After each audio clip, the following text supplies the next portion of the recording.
rýchlo využijú a to sme boli svedkami týchto dvoch situácií. Vajsov pekný prienik, stále Vajs, krásne prenikol Vajs, gól! Vlado Vajs a jeho ďalší výstavný kúsok v reprezentačnom drese.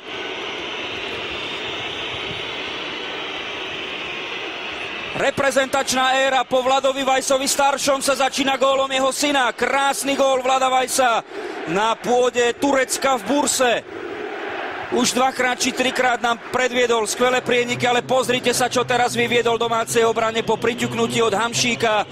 Prešiel cez štvoricu protihráčov, roztvoril si celú tureckú obranu, prenikol cez jej srdce, cez jej stred a bezpečne, chladnokrvne prekonáva Sinana Bolata.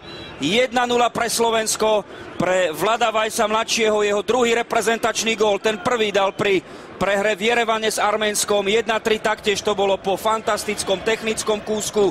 No ale toto solo, alebo podobne krásny gól po